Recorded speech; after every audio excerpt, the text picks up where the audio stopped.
জুলাই আন্দোলনে সংগঠিত মানবতাবিরোধী অপরাধের মামলায় শেখ হাসিনার বিরুদ্ধে ২৫ দিনে শেষ হয়েছে সাক্ষ্য। এই মামলার পরবর্তী ধাপ হবে যুক্তিতর্ক উপস্থাপন। নিউজ 24-কে প্রসিকিউটর গাজী এম.এইচ. তামিম জানান, ৫৪ সাক্ষীর জবানবন্দিতে যে নিষ্ঠুরতা উঠে এসেছে, পরবর্তী আইনি লড়াইয়ে তা তুলে ধরে শেখ হাসিনার সর্বোচ্চ সাজা চাইবেন তারা। আর রাজসাক্ষী বনে যাওয়া সাবেক আইজিপির ভাগ্যে কি আছে সেটাও নির্ভর করছে ট্রাইব্যুনালের মর্জির উপর। মাহমুদুল হাসানের রিপোর্টে দেখুন বিস্তারিত। নাতিপুতিরাও পাবে না, তাহলে কি রাজাকারের নাতিপুতিরা পাবে? জুলাই গণহত্যার মাস্টারমাইন্ড ছিলেন পলাতক সাবেক প্রধানমন্ত্রী শেখ হাসিনা। হত্যাযজ্ঞে সুপার কমান্ড রেসপন্সিবিলিটির যে কাঠামো তৈরি করেছিলেন হাসিনা, তারই বিচার শুরু হয়েছে সবার আগে। গত ১০ জুলাই ৩ আসামির বিরুদ্ধে আনুষ্ঠানিক অভিযোগ গঠন করে বিচার শুরুর আদেশ দেন ট্রাইব্যুনাল। আসামিদের বিরুদ্ধে মানবতাবিরোধী অপরাধের ৫টি অভিযোগ আনে প্রসিকিউশন। এই মামলায় ২৫ দিনে সাক্ষ্য দিয়েছেন ৫৪ জন। তাদের মধ্যে ছিলেন শহীদের স্বজন, প্রত্যক্ষদর্শী, জুলাই যোদ্ধা, চিকিৎসক, আইনশৃঙ্খলা বাহিনীর সদস্য সহ আরও অনেকেই। এটি এমন এক বিচার কাজ যেখানে পাশবিক নির্যাতন, হত্যার বর্ণনা দিতে গিয়ে সাক্ষীর কেঁপেছে বুক, শহীদের স্বজনের চাপা কষ্টের কান্নায় ভিজেছে কাঠগড়া। আবেগ ধরে রাখতে পারেনি অনেকেই। সকলেরই অভিযোগ আর অভিশাপ ছিল পলাতক ফ্যাসিস্ট প্রধানমন্ত্রী শেখ হাসিনার উপর। সাক্ষ্যে তারা বলেছেন, হাসিনার একরোখা স্বৈরাচারী মনোভাব ও দেশকে পৈতৃক সম্পত্তি মনে করার প্রবৃত্তির কারণেই রক্তগঙ্গা বয়েছে দেশ জুড়ে। এসব সাক্ষ্যে উঠে এসেছে মারণাস্ত্র ব্যবহারের নির্দেশ, no treatment, no release, shoot at onsite ও হেলিকপ্টার থেকে গুলির মতো ঘটনা। চিকিৎসক শুনিয়েছেন কিভাবে চিকিৎসা না দিয়ে রোগীদের আটকে রাখার নির্দেশ ছিল। অ্যাম্বুলেন্সেও হয়েছে গুলি। পুলিশ বলেছে গুলি না করলে কি অকথ্য ভাষায় গালি দিয়েছে সিনিয়র অফিসাররা।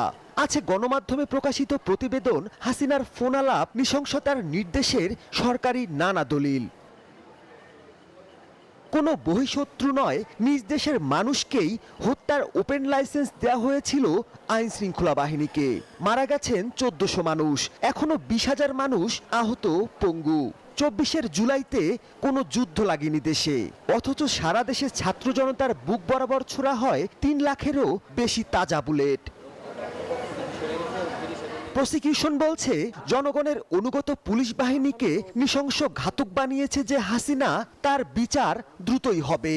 যে কনস্টেবলটা ওই যে প্রত্যন্ত অঞ্চলে গিয়ে গুলি করেছে, ওই কনস্টেবল তো মানুষের জীবন রক্ষাও করেছে।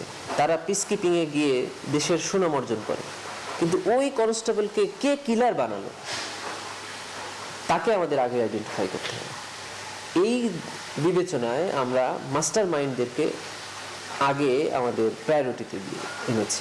বিচার ইনশাল্লাহ আমরা সবারই করব, তবে ক্রাইমস এগেইনস্ট হিউম্যানিটির বিচারে স্পিরিটটা হলো যে আপনাকে সুপিরিয়র অফিসারদের বিচার করতে হবে। এই প্রসিকিউটরের কাছে প্রশ্ন ছিল, জুলাই শহীদের রক্ত যার হাতে, সেই আইজিপি মামুন কি রাজসাক্ষী হয়েই পার পেয়ে যাবেন? যদি এমন হয় যে ওনার এই বক্তব্যে আরো ২০ জন মানুষের অপরাধীদের নাম আসলো, যেটা আমরা তদন্তে এখনো পাইনি, যেটা উনি ছাড়া কেউ জানতো না, তখন আমরা কি এই সুযোগটা নিব না যে হ্যাঁ, আরো ২০ জন অপরাধী যারা ছাড়া পেয়ে যাচ্ছিল তারা আইনের আওতায় আসুক? আইন বলে দিয়েছে তখন কোর্ট চাইলে তাকে এই পার্ডন অফ অ্যান অ্যাপ্রুভার, মানে এই অ্যাপ্রুভারকে ক্ষমা করে দিতে পারেন, আবার নাও পারেন, আবার কমাতেও পারেন। শেখ হাসিনার বিরুদ্ধে সবশেষ সাক্ষীর জেরা হবে সোমবার, তারপরেই শুরু হবে যুক্তিতর্ক উপস্থাপন। দ্রুত দ্বিতীয় পর্ব শেষ হলে ডিসেম্বর নাগাদ এই মামলার রায় দেখতে পারবে দেশের জনগণ, আশা প্রসিকিউশনের। মাহমুদুল হাসান, নিউজ 24, ঢাকা। বান্ডেল থাকলে প্রতি সেনমানিতে টাকা বাঁচবে। বিকাশ সেনমানি বান্ডেল কিনে জিতুন প্রতি লেনদেনে।